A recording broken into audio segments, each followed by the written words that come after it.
60 Russian diplomats expelled from the US. This is huge, a major development. Yeah, it's a really much bigger scale of expulsions, isn't it, than the European Union. 60 Russian diplomats, also the closing of the Russian consulate in Seattle. So it's a really big move by the US in solidarity with Britain, much bigger than the solidarity currently being expressed by Britain's European neighbours. So that's very striking.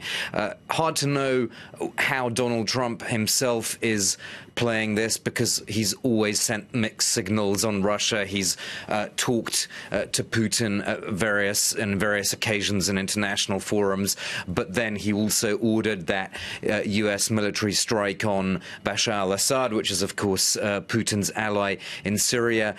He congratulated President Putin on his re-election win, but at the same time, he has also imposed sanctions. Admittedly, they were mandated by Congress, but sanctions on Russia in the last few weeks as well. So it's always been mixed signals. Hard to know what Trump himself is thinking about this. I was just looking at his Twitter feed, and there's nothing about this specifically today, but it's certainly true that his national security team is trying to push him towards a harder line on Russia. I mean, I mentioned the congratulations that he told Putin on his re-election. Well, according to a leak, his national security team didn't want him to congratulate Putin, and that same national security team has come out with a new US defense doctrine, which was unveiled in January, and that says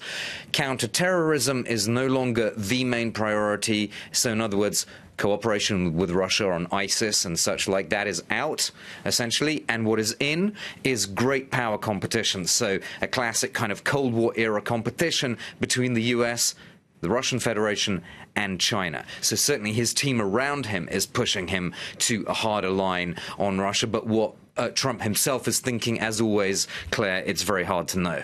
So the US are sanctioning Russia, and here in Europe there are 14 nations following suit. Yes, I don't have a complete list actually yet. I mean, it's some of the countries that you would expect to act this way.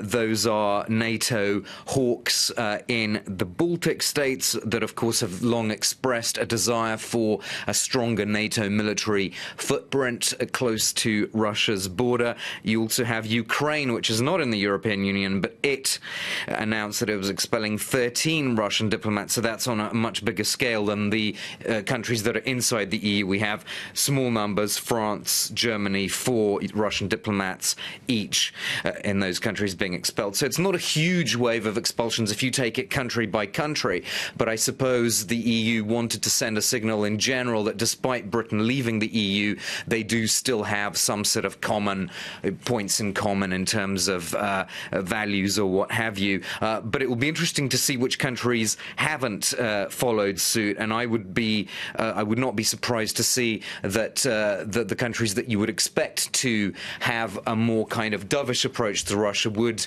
stay away from exacerbating tensions. And of course, there have always been these differences of approach within the EU. There's never been a uniform approach to Russia, because Russia does have historical friends, if not quite allies, in the European Union.